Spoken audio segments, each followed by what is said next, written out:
Praise God. ഇന്ന് പകൽക്കാലവും ദൈവസന്നിധിയിൽ ഒരുമിച്ച് കടന്നു വരെ ദൈവവസരം നൽകിയല്ലോ. എല്ലാത്തിനുമായി കർത്താവിനെ സ്തുതിക്കുകയാണ്. ദൈവം സഹായിക്കട്ടെ. സ്തോത്രം.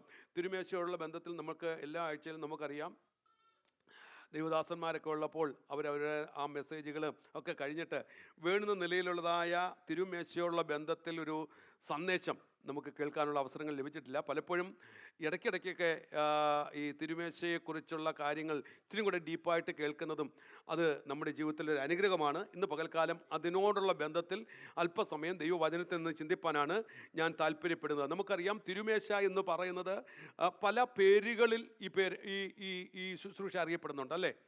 ഏതൊക്കെ പേര് അറിയുന്നുണ്ട്? തിരുമേശ എന്ന് പറയും, കർത്താവിൻ്റെ അത്താഴം എന്ന് പറയും, അപ്പം നുറുക്കൽ എന്ന് പറയും. ഇതെല്ലാം പറയുന്ന പല പേരുകളിലാണ്. നമ്മൾ കർത്താവായ യേശുക്രിസ്തു സ്ഥാപിച്ച രണ്ട് ഇൻസ്റ്റിറ്റ്യൂഷനുണ്ട്, രണ്ട് കാര്യങ്ങളുണ്ട്, രണ്ട് ഓർഡിനൻസ് ഉണ്ട്. അതിൻ്റെ രണ്ടെണ്ണം, ഒന്ന് സ്നാനവും ഒന്ന് തിരുമേശയുമാണ്. ഇത് കർത്താവ് തന്നെ സ്ഥാപിച്ച രണ്ട് ശുശ്രൂഷകളാണ്. തിരുവചനത്തിൽ തിരുമേശ എന്നുള്ളത് കർത്താവ് തൻ്റെ കാൽവരി ക്രൂശ് മരണത്തിന് മുമ്പ് ഉള്ള രാത്രിയിൽ നടത്തിയ ഒരു ശുശ്രൂഷയാണ്. തിരുവചനം പഠിക്കുമ്പോൾ നമുക്കറിയാൻ കഴിയുന്നുണ്ട്, പെസഹയോടുള്ള ബന്ധത്തിൽ ആ പെസഹ രാത്രിയിൽ കർത്താവ് ശിഷ്യന്മാരുടെ മധ്യത്തിൽ നടത്തിയ ഒരു ശുശ്രൂഷ അവിടെ നമുക്ക് കാണാൻ കഴിയുന്നുണ്ട്. സ്തോത്രം. അതാണ് മത്തായിയുടെ സുവിശേഷം 26-ാം അധ്യായത്തിലും അതിൻ്റെ 26 മുതൽ 29 വരെയുള്ള വാക്യങ്ങളിലും, മർക്കോസ് സുവിശേഷം 14-ാം അധ്യായം 22 മുതൽ 25 വരെയുള്ള വാക്യങ്ങളിലും ഒക്കെ ഈ വിഷയങ്ങൾ നമുക്ക് കാണാൻ കഴിയുന്നുണ്ട്. ഓക്കെ, അപ്പോൾ ഈ തിരുമേശ എന്ന് പറയുമ്പോൾ ഇത് പഴയ നിയമത്തിലെ പെസഹ പെരുന്നാളുമായിട്ട്, പെസഹ അപ്പം നുറുക്കലുമായിട്ടൊക്കെ ഏറെക്കുറെ ഒരു നിഴലും പൊരുളുമായിട്ടൊക്കെ നമുക്ക് ചിന്തിക്കാൻ കഴിയുന്നുണ്ട്. നമ്മൾ കാരണം എന്താണ് പെസഹ എന്ന് പറഞ്ഞാൽ അറിയാം. പെസഹ എന്തിനു വേണ്ടി ചെയ്യുന്നത്? എന്താ പെസഹ? എന്തിനെ ഓർമ്മപ്പെടുത്തുന്നതാണ് പെസഹ? പെസഹ ഉറക്കെ പറ. ഇസ്രായേൽ മക്കൾ മിസ്രൈമിൽ നിന്നുള്ളതായ വിടുതലിനെ ഓർമ്മപ്പെടുത്തുവാൻ, അല്ലെങ്കിൽ കുഞ്ഞാടിൻ്റെ രക്തം കട്ടളം പടിയിൽ പതിച്ച് സംഹാരകെന്ന് വിടുവിക്കപ്പെട്ട ജനത്തിൻ്റെ ആ വിടുതലിനെ ഓർക്കുന്നതിനുള്ളതായ ഒരു ശുശ്രൂഷയാണ്, അല്ലെങ്കിൽ ഇസ്രായേൽ ജനത്തിൻ്റെ ചെയ്തു വന്ന ഒരു പ്രവൃത്തിയാണ് പെസഹ എന്ന് പറയുന്നത്. അപ്പോൾ ഇതുപോലെ തന്നെയാണ് ഈ കർത്തൃമേശ, തിരുമേശ എന്ന് പറയുമ്പോൾ നമ്മൾ പാപത്തിൻ്റെ അടിമത്തിൽ നിന്നും കുഞ്ഞാടിൻ്റെ രക്തത്താൽ, ക്രിസ്തുവിൻ്റെ രക്തത്താൽ വിടുവിക്കപ്പെട്ട ആ വിടുതലിൻ്റെ അല്ലെങ്കിൽ ക്രിസ്താനുഭവത്തെ ഓർക്കുവാനും ധ്യാനിക്കുവാനുമുള്ള ഒരു ശുശ്രൂഷയാണ് തിരുമേശ എന്ന് നമുക്ക് പറയാൻ കഴിയുന്നത്. സ്തോത്രം. ഇസ്രായേൽ ജനത്തിൻ്റെ വിടുതൽ എന്ന് പറയുന്നത് ഒരു ഫിസിക്കൽ വിടുതലാണെങ്കിൽ, നമ്മുടെ ഒരു വിടുതൽ എന്ന് പറയുന്നത് ഒരു സ്പിരിച്വൽ വിടുതലാണ്. സ്തോത്രം. അപ്പോൾ ഇത് രണ്ടും ഏറെക്കുറെ ഒരുപോലെ കാണുവാൻ കഴിയുന്നുണ്ട്. അപ്പോൾ കർത്താവായ യേശുക്രിസ്തുവിൻ്റെ കാൽവരി ക്രൂശിന്റെ മരണത്തെ ഓർമ്മപ്പെടുത്തുന്ന ഒരു ശുശ്രൂഷയാണ് ഈ തിരുമേശ എന്ന് പറയുന്നത്. ഞാൻ അതിലേക്ക് വിശദമായി പോരുന്നതിന് മുന്നേ, ഈ തിരുമേശയുള്ള ബന്ധത്തിൽ പറഞ്ഞിരിക്കുന്ന ഒരു വേദഭാഗമാണ്, നമ്മളെല്ലാവരും വായിക്കുന്ന വേദഭാഗമാണ്. ഏതാ? 1 കൊരിന്ത്യർക്ക് ലേഖനം 11-ാം അധ്യായം. സ്തോത്രം. അതിൻ്റെ 23 മുതലുള്ള വാക്യങ്ങൾ വായിക്കാനല്ല, അതിൻ്റെ ഒരു ഭാഗം ഞാൻ എടുത്തിട്ട് തിരുമേശയുള്ള ബന്ധത്തിൽ അവിടെ പറഞ്ഞിരിക്കുന്ന ഒരു ടേമാണ് എന്നെ ചിന്തിപ്പിച്ചത്. സ്തോത്രം. അപ്പോൾ അവിടെ പറഞ്ഞിരിക്കുന്ന ഒരു കാര്യമുണ്ട്. ആ വാക്യത്തിൽ അയോഗ്യമായി നിങ്ങൾ, വാക്യല്ലേ, അങ്ങനെ നിങ്ങൾ ഈ അപ്പം തിന്നുകയും പാനപാത്രം കുടിക്കുകയും ചെയ്യുമ്പോഴൊക്കെയും കർത്താവ് വരുവോളം അവന്റെ മരണത്തെ പ്രസ്താവിക്കുന്നു. അതുകൊണ്ട് അയോഗ്യമായ അപ്പം തിന്നുകയോ, മതി, അയോഗ്യമായി അപ്പം തിന്നുകയോ പാനപാത്രം കുടിക്കുകയോ ചെയ്യുന്നവൻ. ശ്രദ്ധിക്കണമേ, അവിടെ എൻ്റെ വിഷയം ഇന്ന് പകൽക്കാലം അല്പമായി ചിന്തിക്കാൻ താല്പര്യപ്പെടുന്നത് ആ ഒരു പോയിന്റിൽ നിന്നുകൊണ്ടാണ്. എന്താണ് ഇവിടെ പറഞ്ഞിരിക്കുന്ന അയോഗ്യത? ഇവിടെ ശ്രദ്ധിക്കണമേ, ഈ അയോഗ്യമായി ഇതിൽ പങ്കെടുക്കരുത് എന്ന് പറയുമ്പോൾ അതിൻ്റെ മറു അർത്ഥം ഇതിൽ പങ്കെടുക്കാൻ എന്ത് വേണം? യോഗ്യത വേണമെന്നാണ്, അല്ലേ? സ്തോത്രം. ഏത് കാര്യങ്ങൾക്കും ഒരു യോഗ്യത ആവശ്യമാണ്. അപ്പോൾ എന്താണ് തിരുമേശയിൽ പങ്കെടുക്കുവാനുള്ള യോഗ്യത? സ്തോത്രം. ഇവിടെ പൗലോസ് സഭയ്ക്ക് പറയുമ്പോൾ പറയാണ്, നിങ്ങൾ അയോഗ്യമായി അപ്പം തിന്നുകയോ പാനപാത്രം കുടിക്കുകയോ ചെയ്യരുത്. അപ്പോൾ മറുസൈഡിൽ ഇതിൽ പങ്കെടുക്കുവാൻ ദൈവമക്കളെ സംബന്ധിച്ചിടത്തോളം ചില യോഗ്യതകളുണ്ട്. നമ്മൾക്കറിയാവുന്ന ചില യോഗ്യതകളുണ്ട്. എന്താ? നമ്മൾ കോമൺലി കേട്ടുവരുന്ന, ഞാൻ ഇപ്പോഴും പറയുന്ന ചില യോഗ്യതകളുണ്ട്. എന്താ? രക്ഷിക്കപ്പെട്ട് സ്നാനപ്പെട്ട് ദൈവസഭയോട് ചേർന്ന് ദൈവത്തെ ആരാധിക്കും. ഇതൊക്കെ നമ്മൾ കോമൺലി പറയുന്ന ഒരു യോഗ്യതയാണ്. സ്തോത്രം. എന്നാൽ അതിൽ നിന്ന് വ്യത്യസ്തമായിട്ട് നമ്മൾ വായിച്ച വേദഭാഗത്തിൽ തന്നെ പൗലോസ് അതിനുള്ള യോഗ്യതയെക്കുറിച്ച് പറയുന്നുണ്ട്. അപ്പോൾ ഇതിൽ പങ്കെടുക്കുന്നവർ എപ്രകാരമായിരിക്കണമെന്ന് ഈ വേദഭാഗത്തിൽ പൗലോസ് ഊന്നി പറയുന്നു. അതാണ് യോഗ്യതയായി ഞാൻ ഇന്ന് പകൽക്കാലം ചിന്തിക്കാൻ താല്പര്യപ്പെടുന്നത്. യോഗ്യത ഉണ്ട്. ദൈവവചനത്തിൻ്റെ അടിസ്ഥാനത്തിൽ, അപ്പോസ്തല പ്രവൃത്തിയുടെ അടിസ്ഥാനത്തിൽ നമുക്ക് വ്യക്തമായി അറിയാൻ കഴിയുന്നത്, രക്ഷിക്കപ്പെട്ട് സ്നാനപ്പെട്ട് വിശുദ്ധിയോടെ ജീവിച്ച് ദൈവസഭയിൽ വേർപെട്ട് ദൈവത്തെ ആരാധിക്കുന്നവരായിരിക്കണം തിരുമേശയിൽ പങ്കെടുക്കുവാൻ എന്നുള്ളത് ദൈവവചനത്തിൻ്റെ അടിസ്ഥാനത്തിലുള്ള യോഗ്യതയാണ്. എന്നാൽ പൗലോസ് ഈ വേദഭാഗത്തിൽ ഒരു യോഗ്യത കൂടെ ഊന്നി പറയുന്നുണ്ട്. അതാണ് സ്തോത്രം. ഇവിടെ വായിച്ച വേദഭാഗത്തിൽ ഇങ്ങനെ പറയുന്നുണ്ട്, നിങ്ങൾ അങ്ങനെ നിങ്ങൾ ഈ അപ്പം തിന്നുകയും, അതിന്റെ 28-ാം വാക്യം, മനുഷ്യൻ തന്നെത്താൻ ശോധന ചെയ്തിട്ട് വേണം ഈ അപ്പം തിന്നുകയും പാനപാത്രത്തിൽ നിന്ന് കുടിക്കുകയും ചെയ്യുവാൻ. മതി മതി മതി. ശ്രദ്ധിച്ചേ, ഇവിടെ പറഞ്ഞിരിക്കുന്ന യോഗ്യത എന്താ? ഇവിടെ പൗലോസ് പറഞ്ഞിരിക്കുന്ന യോഗ്യത എന്താ? പൗലോസ് പറഞ്ഞു, എന്താ ആ വാക്യം ഒന്നുകൂടെ നിർത്തി വായിച്ചേ. മനുഷ്യൻ തന്നെത്താൻ ശോധന ചെയ്തിട്ട് വേണം ഈ അപ്പം തിന്നുകയും പാനപാത്രത്തിൽ നിന്ന് കുടിക്കുകയും ചെയ്യുവാൻ. അപ്പൊ പൗലോസ് ഇവിടെ പറഞ്ഞിരിക്കുന്ന യോഗ്യത സെൽഫ് എക്സാമിനേഷൻ. തന്നെത്താൻ ശോധന ചെയ്യാതെ ഈ പാനപാത്രത്തിൽ നിന്ന് പങ്കുകൊള്ളാൻ പാടില്ല. ഇത് നിസ്സാരമായൊരു കാര്യമല്ല, ലഘുവായിട്ടെടുക്കേണ്ട ഒരു കാര്യമല്ല. ഇതിൻ്റെതായ വളരെ ഗൗരവമുണ്ട്. അതുകൊണ്ട് പൗലോസ് പറയുകയാണ്, നിങ്ങൾ ദൈവസഭയ്ക്കകത്താണല്ലോ ഈ ശുശ്രൂഷ നടത്തുന്നത്. രക്ഷിക്കപ്പെട്ട് സ്നാനപ്പെട്ട് ദൈവസഭയെ ആരാധിക്കുന്നവരുടെ മധ്യത്തിലാണ് പൗലോസ് ഈ ഉപദേശം കൊടുക്കുന്നത്. എന്നാൽ അവരോട് ഒരു അഡീഷൻ കൂടെ ചേർത്ത് പറയുക, നിങ്ങൾ തന്നെ ശോധന ചെയ്തിട്ട് വേണം എന്താ ഇതിനകത്ത് പങ്കുകൊള്ളുവാൻ. ഈ തിരുമേശയിൽ പങ്കെടുക്കുവാൻ വളരെ ഗൗരവത്തോടെ പൗലോസ് ഊന്നി പറയുന്ന ഒരു കാര്യമാണ് സ്വയപരിശോധന, സെൽഫ് എക്സാമിനേഷൻ. സ്തോത്രം. എന്താണ് ഈ സെൽഫ് എക്സാമിനേഷൻ? എന്തിനു വേണ്ടിയാണ് ഈ സ്വയപരിശോധന നടത്തുന്നത്? ഈ തിരുമേശയും സ്വയപരിശോധനയും തമ്മിലുള്ള ബന്ധം എന്താണ്? സ്തോത്രം. തിരുവചനത്തിൽ നമ്മൾ പഠിക്കുമ്പോൾ പല ഭാഗത്തും പൗലോസ് ഊന്നി പറയുന്നൊരു കാര്യമുണ്ട്, ശോധന ചെയ്യപ്പെടണം അല്ലേ? സ്തോത്രം. വായിച്ചു നോക്കിയേ, നമ്മളിപ്പോൾ വായിച്ച വാക്യത്തിലുണ്ട്. അതുകൂടാതെ 2 കൊരിന്ത്യർ ലേഖനം 13-5 വാക്യം, നിങ്ങൾ വിശ്വാസത്തിൽ ഇരിക്കുന്നുവോ എന്ന് നിങ്ങളെ തന്നെ പരീക്ഷിപ്പീൻ. നിങ്ങൾ വിശ്വാസത്തിൽ ഇരിക്കുന്നുവോ എന്ന് നിങ്ങളെ തന്നെ പരീക്ഷിപ്പീൻ. എക്സാമിൻ യുവർസെൽസ്. നിങ്ങളെ തന്നെ ശോധന ചെയ്യണം, പരിശോധിക്കണം. സ്തോത്രം. അപ്പോ ഇവിടെ പറഞ്ഞിരിക്കുന്നത് നിങ്ങൾ ശോധന ചെയ്യപ്പെടണം. മറ്റൊരു ഭാഗത്ത് ലെമന്റേഷൻ, അതായത് വിലാപങ്ങളുടെ പുസ്തകത്തിൽ അതിൻ്റെ 3-ാം അധ്യായം 40-ാം വാക്യം, വിലാപങ്ങൾ 3:40, നാം നമ്മുടെ നടപ്പ് ആരാഞ്ഞ് ശോധന ചെയ്ത്. അപ്പോ യഹോവയുടെ അടുത്തിലേക്ക് ഒരുവൻ തിരിയണമെങ്കിൽ എന്ത് ചെയ്യണം? നമ്മുടെ നടപ്പ് ശോധന ചെയ്യണം, നമ്മുടെ ജീവിതം ശോധന ചെയ്യണം. അങ്ങനെ ശോധന ചെയ്യുന്ന ഒരുവന് മാത്രമേ ദൈവത്തിലേക്ക് തിരിയാൻ പറ്റത്തുള്ളൂ. ഏത് മണ്ഡലത്തിൽ നമുക്ക് കാണാൻ കഴിയുന്നത്, ഒരുവൻ ദൈവത്തിലേക്ക് വരണമെങ്കിൽ, അടുത്ത ഒരു സ്പിരിച്വൽ ലെവലിലേക്ക് കയറണമെങ്കിൽ ഒരു സ്വയപരിശോധന ആവശ്യമാണ്. ഏത് മനുഷ്യനും ഒരു രൂപാന്തരത്തിൽ വരുന്നതിന് മുമ്പ് ഒരു സ്വയപരിശോധനയുണ്ട് അല്ലേ? സ്വയപരിശോധന നടത്തി കഴിയുമ്പോഴാണ് അടുത്ത ലെവലിലേക്ക് നമുക്ക് നീക്കാൻ കഴിയുന്നത്. നമുക്കറിയാം, ലൂക്കോസിന്റെ സുവിശേഷത്തിൽ ഒരു മുടിയനായ ഒരു പ്രോഡിക്കൽ സണ്ണിനെ കുറിച്ച് കാണാൻ കഴിയുന്നുണ്ട്. അവനെക്കുറിച്ച് പറഞ്ഞിരിക്കുന്നതാണ്, അവൻ അപ്പൻ്റെ വീട്ടിൽ നിന്നുള്ള എല്ലാം കൊണ്ടുപോയി ജീവിച്ച് അവസാനം, സ്തോത്രം, പന്നിക്കുട്ടി കിടക്കുമ്പോൾ അവനൊന്ന് ചിന്തിക്കാൻ തുടങ്ങി. അവിടെ പറഞ്ഞിരിക്കുന്ന സ്റ്റേറ്റ്മെന്റ്, അപ്പോൾ അവന് സുബോധം വന്നു. അപ്പോ സ്വയപരിശോധനയിലാണ് എന്തുണ്ടാകുന്നത്? സുബോധം വരുന്നത്. സ്വയപരിശോധനയിലാണ് കൺഫെഷൻ ഉണ്ടാകുന്നത്. സ്വയപരിശോധനയിലാണ് അടുത്ത സ്പിരിച്വൽ ലെവലിലേക്ക് നമുക്ക് നീങ്ങാൻ കഴിയുന്നത്.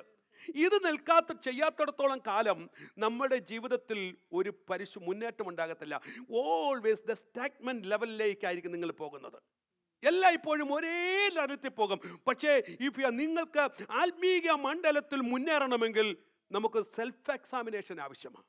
സ്വയപരിശോധനയില്ലാതെ ഒരു പ്രോഗ്രസ് ഇല്ല, സ്വയപരിശോധനയില്ലാതെ ഒരു വളർച്ചയില്ല. അപ്പോൾ ഇവിടെ പറഞ്ഞിരിക്കുന്നു, സ്തോത്രം, ഹല്ലേലൂയ. അപ്പോൾ നമുക്കറിയാം, നാം ഈ ജീവിക്കുന്ന ഈ ലോകം, നമ്മൾ സെൽഫ് എക്സാമിനേഷൻ തന്നെ കാണുന്നതിനെ കുറിച്ചാണ് പറയുന്നത്. എന്നാൽ നാം ഈ ജീവിക്കുന്ന ലോകത്തിൽ നോക്കിയാൽ നാം നമ്മെ തന്നെ കാണുന്നതിനേക്കാൾ ഉപരി നമ്മൾ ആരെയാ കാണുന്നേ? കറക്റ്റാ, മോള് പറഞ്ഞു കറക്റ്റാ. നമ്മൾ പലപ്പോഴും നമ്മളെ കാണാറില്ല, നമ്മളെ കാണാൻ നമ്മൾ ശ്രമിക്കാറുമില്ല. പക്ഷേ നമ്മൾ നമ്മെ കാണുന്നതിനേക്കാൾ മുന്നേ, സ്തോത്രം, എന്ത് ചെയ്യുന്നു? മറ്റുള്ളവരെ കാണുന്നവരാ, മറ്റുള്ളവരെ കാണുന്നത്. ദൈവത്തിന്റെ വചനം അത് തന്നെ പഠിപ്പിക്കുന്നത്. നാം മറ്റുള്ളവരെ നോക്കുന്നതിനേക്കാൾ ഉപരി മുമ്പ് നാം ആരെ നോക്കണം? നമ്മെ നോക്കണം. സ്തോത്രം. നമ്മൾ മറ്റുള്ളവരുടെ കുറവുകളും കുറ്റങ്ങളൊക്കെ പെട്ടെന്ന് നമ്മുടെ കണ്ണിൽപ്പെടും, അല്ലേ? പെടത്തില്ലേ? പെടും. പക്ഷെ നമ്മുടെ കുറവുകൾ പെട്ടെന്ന് കണ്ണിൽപ്പെടുമോ? ഇല്ല. അപ്പൊ ഇവിടെ വാസ്തവത്തിൽ ദൈവത്തിന്റെ വചനം എന്താ പറയുമോ? നിങ്ങൾ മറ്റുള്ളവരുടെ കുറവ് കാണുന്നതിന് മുമ്പ് എന്ത് ചെയ്യണം? സ്വന്തം അവസ്ഥകളെ കാണണം. സെൽഫ് എക്സാമിനേഷൻ വളരെ ഇമ്പോർട്ടൻ്റാ. സ്തോത്രം. അപ്പോൾ പലപ്പോഴും നമ്മൾ ചെയ്ത തെറ്റുകളെ കുറിച്ച് നമ്മൾ പലപ്പോഴും ബോധവാന്മാരല്ല, നമ്മുടെ ജീവിതത്തെക്കുറിച്ച് നമ്മൾ ബോധവാന്മാരല്ല, നമ്മുടെ ജീവിത ശൈലിയെക്കുറിച്ച് നമ്മൾ ബോധവാന്മാർ. എന്നാൽ മറ്റുള്ളവരുടെ തെറ്റുകളെ ചൂണ്ടിക്കാണിക്കുവാൻ നമ്മൾ മിടുക്കരാ. തെറ്റാണോ എന്ന് ചോദിച്ചാൽ തെറ്റല്ല. പക്ഷേ അത് ചെയ്യുന്നതിന് മുമ്പ് നാം ചെയ്യേണ്ട മറ്റൊരു കാര്യമുണ്ട്. മനസ്സിലാവുന്നുണ്ടോ? മറ്റൊരാളുടെ തെറ്റുകളെ പോയിന്റ് ഔട്ട് ചെയ്യുന്നത് തെറ്റാണോ എന്ന് അല്ല. പക്ഷേ അത് ചെയ്യുന്നതിന് മുമ്പ് എന്ത് ചെയ്യണം? നാം നമ്മെ കാണണം. കർത്താവായ യേശുക്രിസ്തു എന്താ പറഞ്ഞേ? സ്തോത്രം. മത്തായിയുടെ സുവിശേഷത്തിൽ അതിൻ്റെ 7-ാം അധ്യായം 1 മുതലുള്ള വാക്യങ്ങൾ വായിച്ചേ.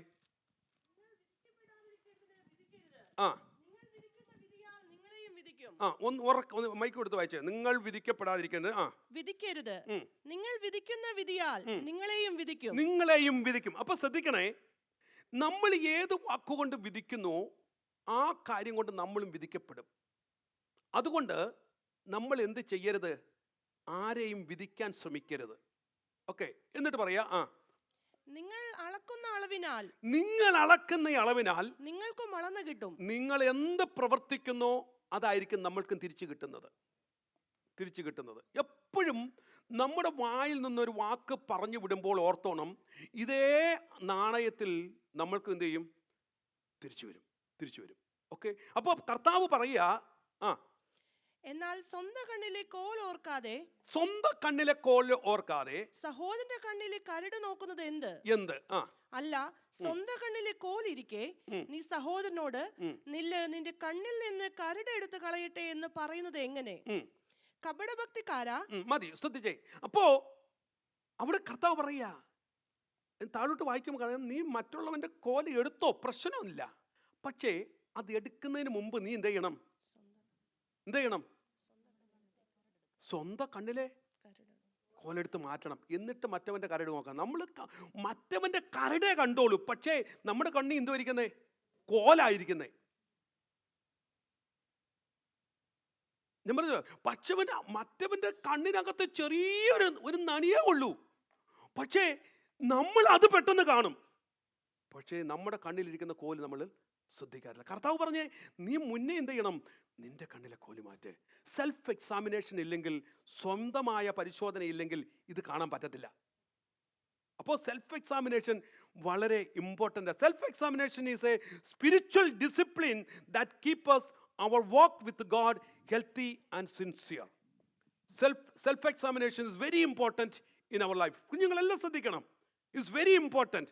സ്വയമായി കാണുന്നത് സെൽഫ് എക്സാമിനേഷൻ. ഇനി നമ്മൾ ചെയ്യുന്നത്, why we do the self examination? എന്തിനു വേണ്ടിയാ സെൽഫ് എക്സാമിനേഷൻ അല്ലെങ്കിൽ സ്വയപരിശോധന നടത്തുന്നത് എന്ന് വേഗത്തിൽ ഒരു 5-6 കാര്യങ്ങൾ പറഞ്ഞിട്ട് ഞാൻ നിർത്താം. ഒന്ന്, സെൽഫ് എക്സാമിനേഷൻ്റെ ബിബ്ലിക്കൽ കമാൻഡാണ്. ഇത് ദൈവം പറഞ്ഞിരിക്കുന്ന ഒരു കാര്യമാണ്. സ്തോത്രം. It's not an optional but it's a command, അല്ലേ? സ്തോത്രം. അതുകൊണ്ട് ആ പൗലോസ് കൊരിന്ത ലേഖനത്തിൽ പറഞ്ഞത് നമ്മൾ വായിച്ചു, 2 കൊരിന്ത്യർ 13:5 വായിച്ചത്, നിങ്ങൾ വിശ്വാസത്തിൽ ഇരിക്കുന്നോ എന്ന് നിങ്ങളെ തന്നെ പരീക്ഷിപ്പീൻ. So it's a command, it's not optional. അതുകൊണ്ട് പൗലോസ് പറയുന്നത് നിങ്ങൾ സ്വയമായി പരിശോധിച്ചിട്ട് വേണം ഇതിലേക്ക് കരം നീട്ടാൻ. അപ്പോൾ സെൽഫ് എക്സാമിനേഷൻ എന്ന് പറഞ്ഞാൽ ദൈവത്തിൻ്റെ കമാൻഡാണ്. രണ്ടാമത്തെ കാര്യം നമ്മൾ ചിന്തിച്ചാൽ, self examination no who you R. മനസ്സിലായോ? നമ്മെ നന്നായി അറിയാൻ കഴിയുന്ന ആരാ പറ? ആരാ? ജോയോ അല്ലെങ്കിൽ സുകേഷിനെ നന്നായി ഏറ്റവും ബെസ്റ്റായിട്ട് അറിയാൻ കഴിയുന്ന ആരാ? ദൈവമല്ല, ഞാൻ ദൈവത്തിൻ്റെ കാര്യമല്ല ചോദിച്ചേ. ഭൂമിയിൽ സ്വയം. അൻസു അല്ല,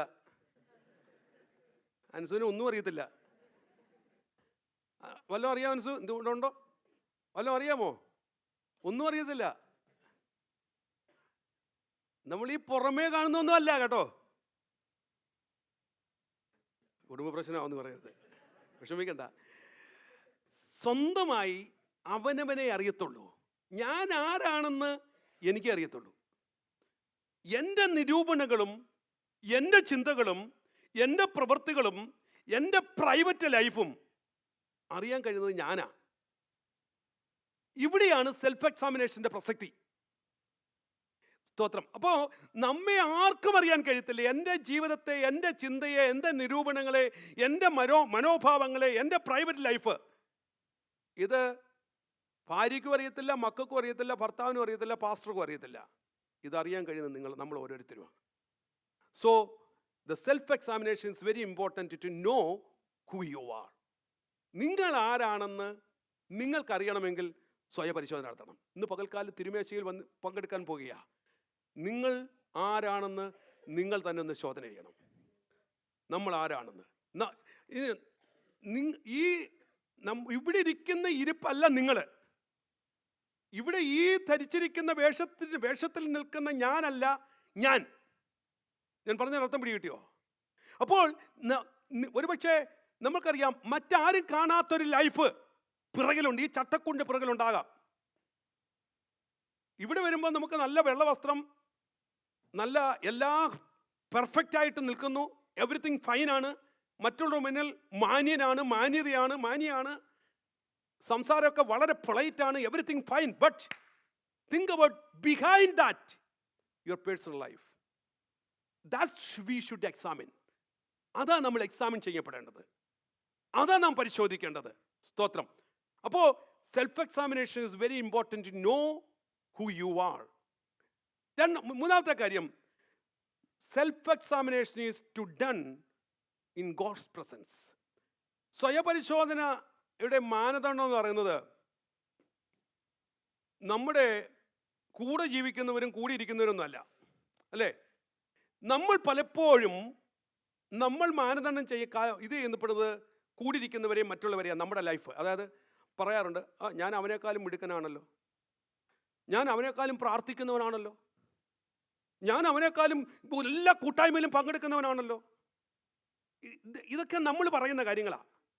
സോ ഇതൊന്നും അല്ല യഥാർത്ഥമായ എക്സാമിനേഷൻ എന്ന് പറയുന്നത്. ഞാൻ പറഞ്ഞു മനസ്സിലായോ? സ്തോത്രം. അപ്പോൾ ഇത്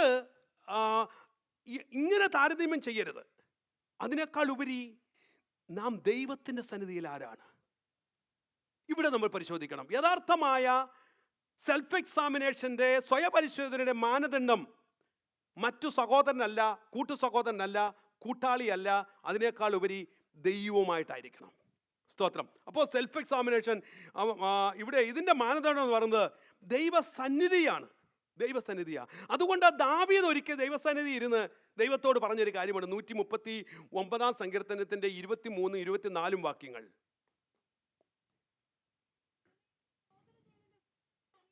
ദൈവമേ, ശോധന ചെയ്ത് എൻ്റെ ഹൃദയത്തെ അറിയണമേ. എന്നെ പരീക്ഷിച്ച് എൻ്റെ നിലവുകളെ അറിയണമേ. കണ്ടോ, ദാവീദ് പറയാ, കർത്താവെ എൻ്റെ നിലവുകളെയും എൻ്റെ പ്രവൃത്തികളെയും നീ ഒന്ന് ശോധന ചെയ്യണമേ. So that's A place which we can do the self examination. മറ്റു സഹോദരൻ പ്രാർത്ഥിക്കുന്ന അവനേക്കാളും ഞാൻ പ്രാർത്ഥിക്കുന്നവനാണ് എന്നുള്ളതല്ല എക്സാമിനേഷൻ. അവനേക്കാളും നല്ല വെള്ളവസ്ത്രം ഇച്ചിരും കൂടെ സൂപ്പർ വൈറ്റ് ചേർത്ത് ധരിക്കുന്ന ഒരു വസ്ത്രം ഇട്ടുകൊണ്ട് ഞാൻ വന്നു എന്നുള്ളതല്ല വ്യവസ്ഥ. യഥാർത്ഥമായ ഒരു സെൽഫ് എക്സാമിനേഷൻ ദൈവസന്നിധിയിൽ നടത്തണം. ദാവീദ് പറഞ്ഞ പോലെ, കർത്താവെ എന്നെ പരിശോധിച്ച് എൻ്റെ ഹൃദയം ഒന്ന് ശോധനയാണ്. ഇന്ന് പകൽക്കാലം ഇതിനകത്തേക്ക് നിങ്ങൾ കരം നീട്ടുമ്പോൾ യഥാർത്ഥമായ പരിശോധന നടക്കുന്നത് സാക്ഷാൽ വിശുദ്ധനായ ദൈവത്തിൻ്റെ സന്നിധിയിലായിരിക്കണം. അതാണ് ക്രൈറ്റീരിയ. 2, ദൈവത്തിൻ്റെ വചനം, നമുക്ക് നൽകിയിരിക്കുന്ന ദൈവത്തിൻ്റെ വചനം. ഹല്ലേലൂയ. കാരണം ഇതിൻ്റെ കാരണമെന്ന് പറയുന്നത്, ദൈവസന്നിധിയിൽ നമ്മൾ പരിശോധിക്കണം എന്ന് പറയുന്നതിൻ്റെ കാരണം നമ്മുടെ ചിന്തകളെയും നിരൂപണങ്ങളെയും ഒക്കെ നന്നായി അറിയാൻ കഴിയുന്നത് കർത്താവാണ്. ഞാൻ നേരത്തെ പറഞ്ഞത് നമുക്കറിയാം, പക്ഷേ നമ്മെ കർത്താവ് നോക്കുന്നത്, സ്തോത്രം, ഒരു കാര്യം ഓർത്തോണം, കർത്താവ് നോക്കുന്നത് നമ്മൾ ചെയ്യുന്ന പ്രവൃത്തി മാത്രമല്ല, നിങ്ങളുടെ കയ്യടി മാത്രമല്ല കർത്താവ് നോക്കുന്നേ, നിങ്ങളുടെ പ്രാർത്ഥനയുടെ വാക്ചാതുര്യം മാത്രമല്ല കർത്താവ് നോക്കുന്നേ. കർത്താവ് നോക്കുന്നത് നമ്മുടെ ഹൃദയത്തിൻ്റെ അകത്ത് വാട്ട് വി ഡു. അല്ലല്ലേ, സ്തോത്രം. അത് മാത്രമല്ല, അതിനേക്കാൾ ഉപരി ദൈവസന്നിധി നമ്മൾ ആരായിരിക്കുന്നു എന്നുള്ളതാണ്. സ്തോത്രം. Without inward examination whatever we do that lead to hypocrisy. ഞാൻ ഒന്നുകൂടെ പറയാം. യഥാർത്ഥമായ അകത്ത പരിശോധനയും രൂപാന്തരവും ദൈവസന്നിധിയിൽ വചനത്തിൻ്റെ അടിസ്ഥാനത്തിൽ താരതമ്യം ചെയ്യാതെ നമ്മൾ പുറമെ എന്ത് കാണിച്ചാലും അതിൻ്റെ പേരാണ് കപടഭക്തി. ഞാൻ പറഞ്ഞത് മനസ്സിലാവുന്നുണ്ടോ? അതിൻ്റെ പേരാ കപടഭക്തി. നമ്മൾ എങ്ങനെയെങ്കിലും ജീവിച്ചിട്ട് ഞായറാഴ്ച വന്നിരിക്കുമ്പോൾ നമ്മൾ ചിന്തിക്കും വി ആർ ഓക്കെ. നോ, അല്ല. ദൈവസന്നിധി സ്വയപരിശോധന നടത്തണം. എൻ്റെ ലൈഫ് എങ്ങനെയാണ്? അല്ലെങ്കിൽ അതിൻ്റെ പേര്, അങ്ങനെ നമ്മൾ ചെയ്താൽ അതിൻ്റെ പേര് കപടഭക്തി എന്നാ. കർത്താവ് അതാ കപടഭക്തിക്കാരെ എന്ന് വിളിച്ചത്. അവരെ സംബന്ധിച്ചോളം പ്രശ്നം എന്തായിരുന്നു അറിയാമോ?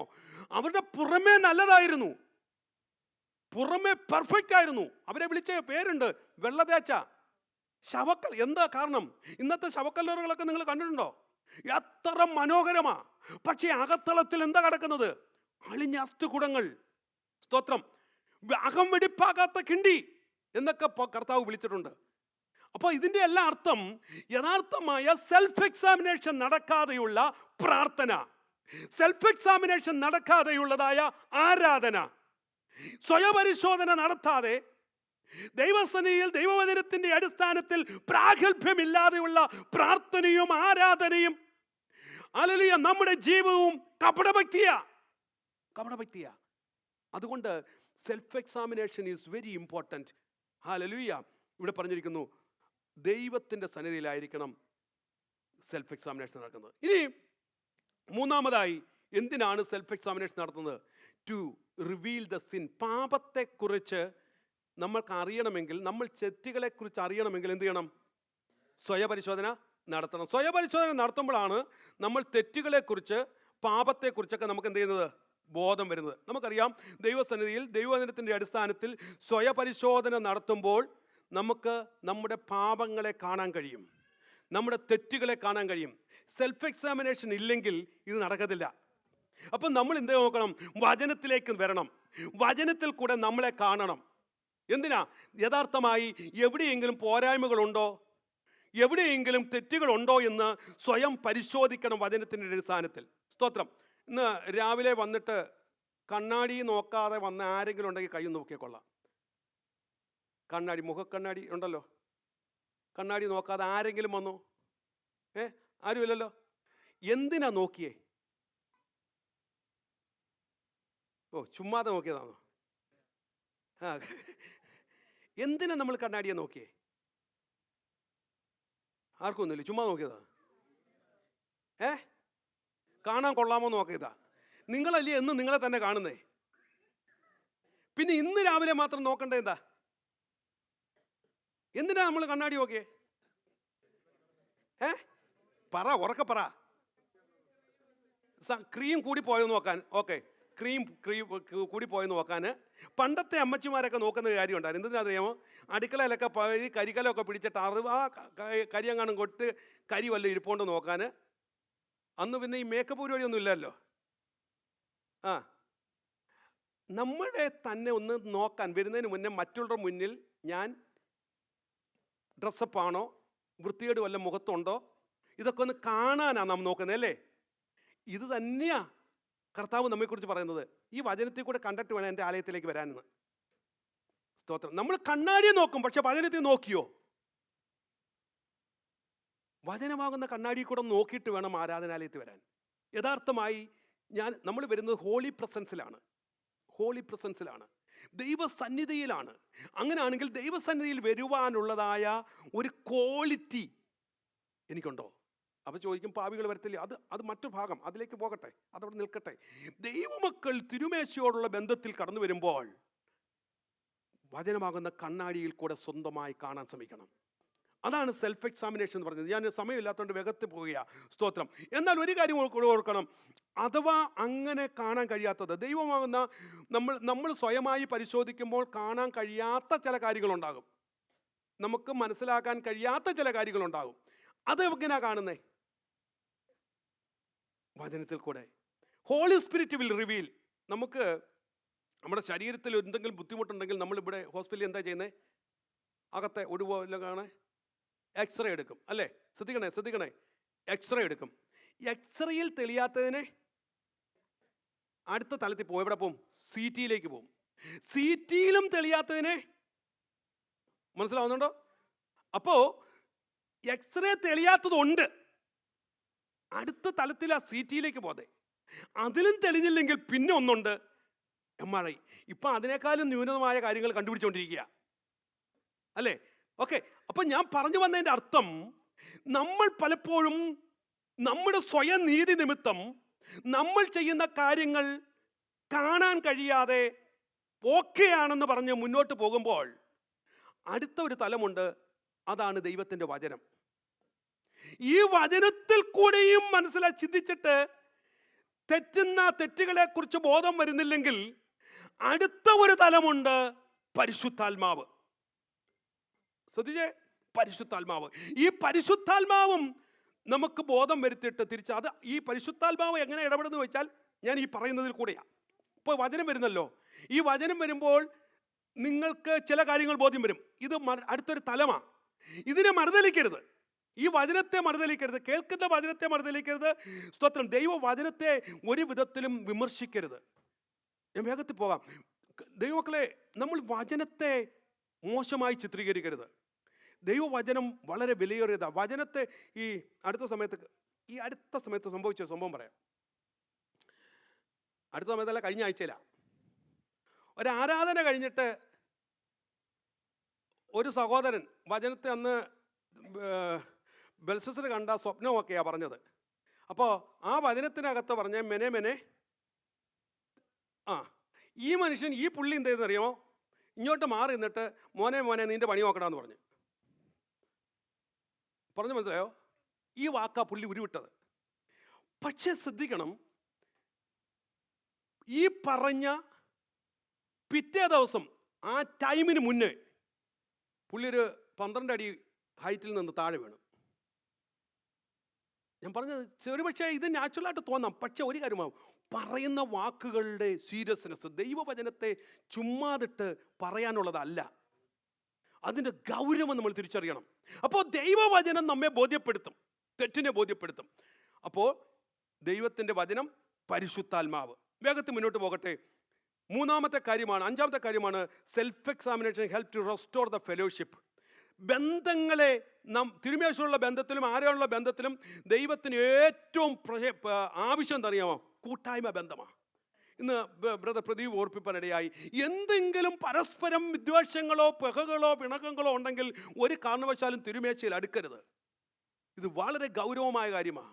ഞാൻ ഒരു കാര്യം കൂടെ ഉറപ്പിച്ച് പറയാം. ദൈവത്തിൻ്റെ വചനം വ്യക്തമായി പറയുന്ന ഒരു കാര്യമുണ്ട്. നമ്മുടെ സഹോദരങ്ങളാകട്ടെ, സഭാഭാഗമാകട്ടെ, നമ്മുടെ വ്യക്തിപരമായ ജീവിതമാകട്ടെ, കുടുംബത്തിനകത്താകട്ടെ, പരസ്പരം അംഗീകരിക്കാനോ ഉൾക്കൊള്ളാനോ കഴിയാത്ത ഒരു മനോഭാവമാണെങ്കിൽ പ്ലീസ് നിങ്ങൾ ഇതിൽ നിന്ന് എടുക്കരുത്. ഇത് ശിക്ഷാവിധിക്ക് കാരണമായി തീരും. സ്തോത്രം. അതുകൊണ്ട് പൗലോസ്, കർത്താവായ യേശുക്രിസ്തു തന്നെ പറഞ്ഞ് മത്തായിയുടെ സുവിശേഷം 5-ാം അധ്യായം 23-ാം വാക്യത്തിൽ കർത്താവ് ഒരു ഉപമ പറഞ്ഞത്, സ്തോത്രം, നീ വഴിപാടുമായ ആലയത്തിലേക്ക് വരുമ്പോൾ നിന്റെ നേരെ വല്ലതുമുണ്ടെന്ന് അവിടെ ഉണ്ടെന്ന് തോന്നിയാൽ നിന്റെ വഴിപാട് യാഗവും അവിടെ വെച്ചിട്ട് ഒന്നാമത് ചെന്ന് സഹോദരനോട് നിരന്നുകൊള്ളുക. അപ്പം സഹോദരനോട് നിരന്നുകൊള്ളുക. എന്റെ ചോദ്യം, ഇവിടെ എന്തിനാ ഇമ്പോർട്ടന്റ്? യാഗത്തിനാണോ അതോ പോയി സഹോദരനോട് നിരക്കുന്നതാണോ ഇമ്പോർട്ടന്റ്? ഹലോ, സഹോദരനോട് നിരക്കുന്നതാ ഇമ്പോർട്ടന്റ്. കാരണം നിരക്കാത്ത ഒരു യാഗം ദൈവത്തിന് വേണ്ട. ക്രമീകരിക്കപ്പെടാത്ത ഒരു യാഗം വഴിപാട് ദൈവത്തിന് വേണ്ട. കർത്താവ് പറഞ്ഞ നീ മുന്നേ പോയി സഹോദരനുമായി ക്രമീകരിക്കപ്പെടും. ഇന്ന് പകൽക്കാലം ദൈവസഭയോട്, ഇവിടെയാണ് ദൈവസഭയുടെ ഐക്യത. പരസ്പരം അംഗീകരിക്കാൻ കഴിയുന്നില്ലെങ്കിൽ, പരസ്പരം ഉൾക്കൊള്ളാൻ കഴിയുന്നില്ലെങ്കിൽ, പരസ്പരം സ്നേഹിക്കാൻ കഴിയുന്നില്ലെങ്കിൽ, വിമർശനോദമായ വാക്കുകൾ ഉരുവിട്ട് ഒരുവനെ മോശമായി ചിത്രീകരിക്കുന്നുണ്ടെങ്കിൽ, നിന്റെ യാഗമല്ല ദൈവത്തിന് ആവശ്യം, ക്രമീകരണ ദൈവത്തിന് ആവശ്യം. സ്തോത്രം. Self examination is very important to restore the fellowship. Hallelujah. ആ പ്രസ്താവന ഇവിടെ നമുക്ക് കാണാൻ കഴിയും. അപ്പോൾ കൊരിന്ത് സഭയുടെ, ഈ പൗലോസ് എന്തുകൊണ്ടാണ് ഇത് പറഞ്ഞതെന്ന് വെച്ചാൽ, കൊരിന്ത് സഭയുടെ ഏറ്റവും വലിയൊരു പ്രശ്നമായിരുന്നു ഭിന്നത എന്നുള്ളത്. അതുകൊണ്ടാണ് പൗലോസ് എടുത്തു പറഞ്ഞത്, നിങ്ങളിൽ ആ ഒരു മനോഭാവം ഉണ്ടാകരുത്. ഇതൊരു റെസ്റ്റോറേഷനാണ്, ഫെലോഷിപ്പാണ്. സ്തോത്രം. അവസാനമായി ഒന്നുകൂടെ ഞാൻ പറഞ്ഞു നിർത്താം. Self examination is very important to produce the spiritual growth. ആത്മീക വളർച്ച ഒക്കെയുള്ള അനിവാര്യമായൊരു കാര്യമാണ്. സ്തോത്രം. ഈ സെൽഫ് എക്സാമിനേഷൻ ഒരുവൻ്റെ ആത്മീക വളർച്ചയ്ക്ക് അനിവാര്യമായ കാര്യമാണ്. അതുകൊണ്ടാണ് പൗലോസ് പറഞ്ഞത്, നിങ്ങൾ വിശ്വാസത്തിൽ ഇരിക്കുന്നുവോ എന്ന് പരിശോധിപ്പീൻ. ഇന്ന് പകൽക്കാലം ഞാൻ വാക്കുകൾക്ക് വിരാമം കുറിക്കുക.